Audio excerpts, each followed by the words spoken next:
بسم اللہ الرحمن الرحیم۔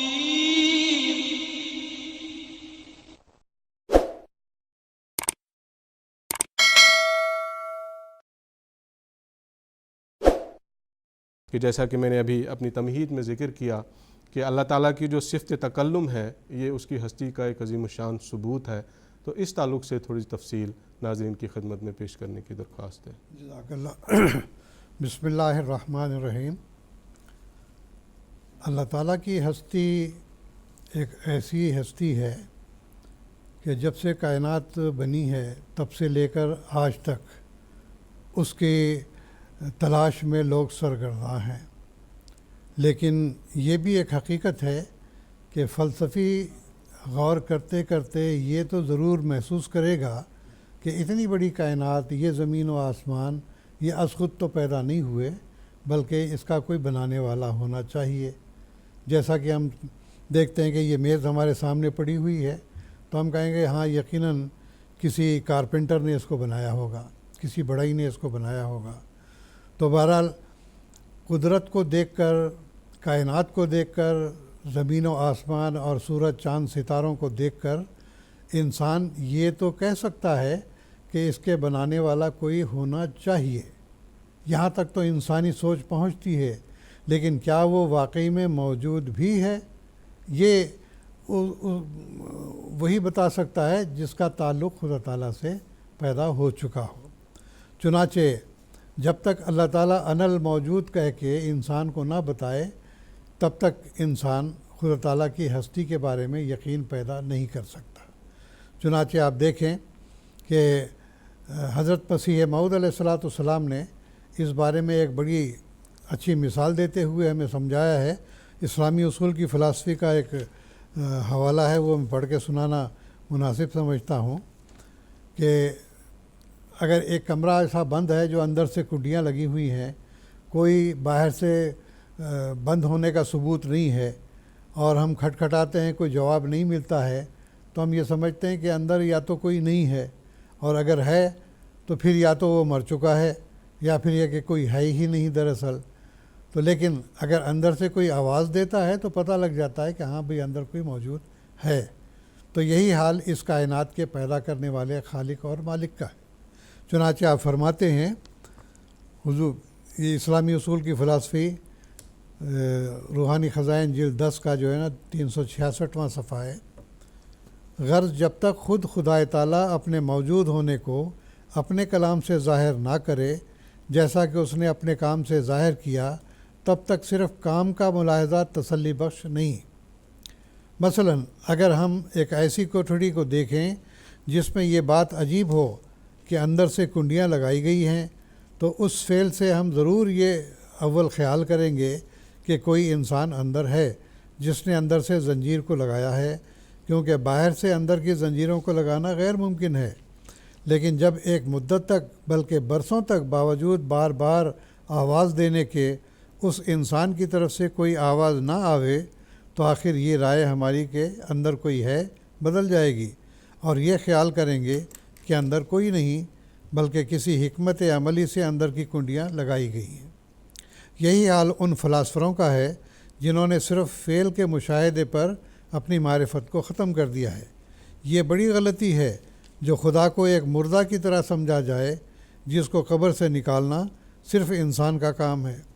اگر خدا ایسا ہے جو صرف انسانی کوشش نے اس کا پتہ لگایا ہے تو ایسے خدا کی نسبت ہماری سب امیدیں عبث ہیں، بلکہ خدا تو وہی ہے جو ہمیشہ سے اور قدیم سے آپ انا الموجود کہہ کر لوگوں کو اپنی طرف بلاتا رہا ہے۔ یہ بڑی گستاخی ہوگی کہ ہم ایسا خیال کریں کہ اس کی معرفت میں انسان کا احسان اس پر ہے، اور اگر فلاسفر نہ ہوتے تو گویا وہ گم کا گم ہی رہتا۔ اور یہ کہنا کہ خدا کیوں کر بول سکتا ہے، کیا اس کی زبان ہے؟ یہ بھی ایک بڑی بے باکی ہے۔ کیا اس نے جسمانی ہاتھوں کے بغیر تمام آسمانی اجرام اور زمین کو نہیں بنایا؟ کیا وہ جسمانی آنکھوں کے بغیر تمام دنیا کو نہیں دیکھتا؟ کیا وہ جسمانی کانوں کے بغیر ہماری آوازیں نہیں سنتا؟ پس کیا یہ ضروری نہ تھا کہ اسی طرح وہ کلام بھی کرے؟ یہ بات بھی ہرگز صحیح نہیں ہے کہ خدا کا کلام کرنا آگے نہیں بلکہ پیچھے رہ گیا ہے۔ ہم اس کے کلام اور مخاطبات پر کسی زمانے تک مہر نہیں لگاتے۔ بے شک وہ اب بھی ڈھونڈنے والوں کو الہامی چشمے سے مالا مال کرنے کو تیار ہے جیسا کہ پہلے تھا، اور اب بھی اس کے فیضان کے ایسے دروازے کھلے ہیں جیسا کہ پہلے تھے۔ ہاں، ضرورتوں کے ختم ہونے پر شریعتیں اور حدود ختم ہو گئے، اور تمام رسالتیں اور نبوتیں اپنے آخری نقطے پر آ کر جو ہمارے سید و مولا صلی اللہ علیہ وسلم کا وجود تھا کمال کو پہنچ گئی۔ تو یہ حضور نے بڑی اچھی مثال دے کر ہمیں سمجھایا ہے کہ جب تک خدا تعالیٰ خود اپنا کلام کر کے یہ ظاہر نہ کرے کہ میں موجود ہوں، انسان اس تک پہنچ نہیں سکتا۔ چنانچہ قرآن مجید میں بھی اللہ تعالیٰ نے فرمایا ہے کہ ان الذین قالوا ربنا اللہ ثم استقاموا تتنزل علیہم الملائکۃ اللہ تخافوا ولا تحزنوا، کہ جو لوگ خدا تعالیٰ پر یقین رکھتے ہوئے اور اس پر ایمان لاتے ہوئے مستقل مزاجی سے قائم رہتے ہیں، ان پر اللہ تعالیٰ کے فرشتے نازل ہوتے ہیں اور ان کو الہام کے ذریعے سے یہ بشارت دیتے ہیں کہ تم خوف نہ کرو، غمگین مت ہو، ہم تمہارے ساتھ ہیں، اور اس جنت کی بشارت تمہیں ہم دیتے ہیں جس کا کہ اللہ تعالیٰ نے وعدہ کیا ہے۔ تو بہرحال والذین جاہدوا فینا لنہدینہم سبلنا، خدا تعالیٰ نے خود قرآن مجید میں فرمایا ہے۔ حضرت مسیح موعود علیہ السلام نے ایک شعر میں بڑا ہی اچھا اس بات کا ذکر فرمایا ہے کہ بن دیکھے کس طرح کسی ماہرخ پہ آئے دل، کیوں کر کوئی خیالی صنم سے لگائے دل، دیدار گر نہیں ہے تو گفتار ہی صحیح، حسن و جمال یار کے آثار ہی صحیح۔ تو نظر تو نہیں آتا اللہ تعالیٰ، وراء الورا ہے، جیسا کہ پہلے بھی بیان ہو چکا ہے، لا تدرکہ الابصار وہو یدرک الابصار۔ اللہ تعالیٰ کی ہستی ایسی وراء الورا ہے کہ وہ کسی کو نظر نہیں آ سکتا، ظاہری آنکھیں اس تک نہیں پہنچ سکتی۔ ہاں، وہ چاہے تو ظاہری آنکھوں تک پہنچ سکتا ہے، اپنے کلام کے ذریعے سے، اپنے کشوف کے ذریعے سے، رویا کے ذریعے سے اللہ تعالیٰ اپنے وجود کا ثبوت دیتا ہے۔ تو اسی طرح پر آپ دیکھیں گے آج دنیا میں کسی بھی طرح کی کوئی بات ہو، گواہی پر بڑا انحصار کیا جاتا ہے، مقدمات چلتے ہیں، عدالتوں میں جائیں، کورٹ میں جائیں، وہ کہتے ہیں بھئی کوئی آئی وٹنس ہے، کوئی چشمدید گواہ ہے، لاؤ پیش کرو۔ جب کوئی چشمدید گواہ آتا ہے تو فیصلہ اس کے حق میں کیا جاتا ہے۔ لہٰذا آج ہم دیکھتے ہیں کہ حضرت آدم علیہ السلام سے لے کر اس زمانے تک اللہ تعالیٰ کے ایک دو نہیں بلکہ ایک حدیث کے مطابق 1,24,000 انبیاء ایسے آئے ہیں جن سے اللہ تعالیٰ کا تعلق تھا، اللہ تعالیٰ ان سے کلام کرتا تھا، ان سے بولتا تھا، ان کی باتیں سنتا تھا، ان کی دعائیں سنتا تھا اور ان کو مصیبتوں سے بچاتا تھا۔ چنانچہ ہم تاریخ کا جائزہ لیتے ہیں تو معلوم ہوتا ہے کہ حضرت نوح علیہ السلام جو اس دنیا کے صاحب شریعت نبی سمجھے جاتے ہیں، تو ان کے بارے میں آتا ہے کہ جب انہوں نے دعویٰ کیا کہ میرا خدا کے ساتھ تعلق ہے، تم اس خدا پر ایمان لاؤ، تو لوگوں نے تمسخر کرنا شروع کر دیا کہ یہ کس خدا کی بات کرتا ہے، بتوں کی پوجا کرنے والے تھے، پتھروں کی پوجا کرنے والے تھے۔ تو آپ نے جب دیکھا کہ یہ لوگ مایوس ہو گئے ہیں، بار بار ان کو تاکید کی لیکن پھر بھی نہیں سمجھے، پھر اللہ تعالیٰ نے ان کو توجہ دلائی کہ یہ لوگ ایسے ماننے والے نہیں ہیں، یہ غرق ہونے والے ہیں۔ اصنع الفلک بأعیننا ووحینا انہم مغرقون، کہ یہ لوگ تو اب غرق ہونے والے ہیں، اب ان کے اندر ہدایت اور رہنمائی داخل ہو ہی نہیں سکتی، لہذا تم ایک کشتی بناؤ اور اپنے ماننے والوں کو اس میں سوار کرو۔ جب وہ کشتی بنا رہے تھے لوگ تمسخر کرتے تھے، لو بھئی اب یہ دریا اور سمندر چھوڑ کے خشکی میں بھی اب یہ جہاز چلا کریں گے، مخول کیا کرتے تھے لوگ۔ آپ کہتے تھے آج تم مذاق کر لو، کل کے دن ہم بھی تمہارے ساتھ مذاق کریں گے۔ چنانچہ ایسا زبردست طوفان آیا، تاریخ میں آج تک یہ مثالیں قائم موجود ہیں کہ تمام اس وقت کی موجود جو بستیاں تھیں وہ ساری کی ساری غرق ہو گئیں۔ ابھی آپ دیکھ رہے ہیں کہ کیرلا میں سیلاب آیا، کتنا طوفان، سینکڑوں کی تعداد میں اموات بھی ہوئی ہیں، گھر بار تباہ ہو گئے۔ تو اس طرح کا ایک بڑا زبردست طوفان حضرت نوح علیہ السلام کے زمانے میں آیا، اور وہی لوگ بچے جو کہ اللہ تعالیٰ نے بتایا تھا کہ جہاز بناؤ، اس کے اوپر سوار کر لو اور باقی کے لوگ غرق ہو جائیں گے، تم بچائے جاؤ گے۔ یہ کس خدا نے بتایا تھا؟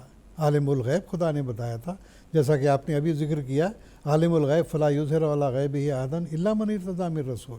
تو یہ اللہ تعالیٰ کا کلام ہے جو ثبوت ہے اس بات کا کہ ایک تو اپنے انبیاء سے بات کرتا ہے، اپنے وجود کا ثبوت دیتا ہے اور ان کو آفات اور بلاؤں سے بچاتا ہے۔ پھر انہی کے زمانے میں حضرت ابراہیم علیہ السلام نے دوسرے مقام پر، ان کے شریعت کے پیروکار بھی قرآن مجید کی روح سے سمجھا جاتا ہے، تو ومن شیعتی الی ابراہیم قرآن مجید میں آتا ہے کہ انہی کے شریعت کے پیروکار دراصل تھے۔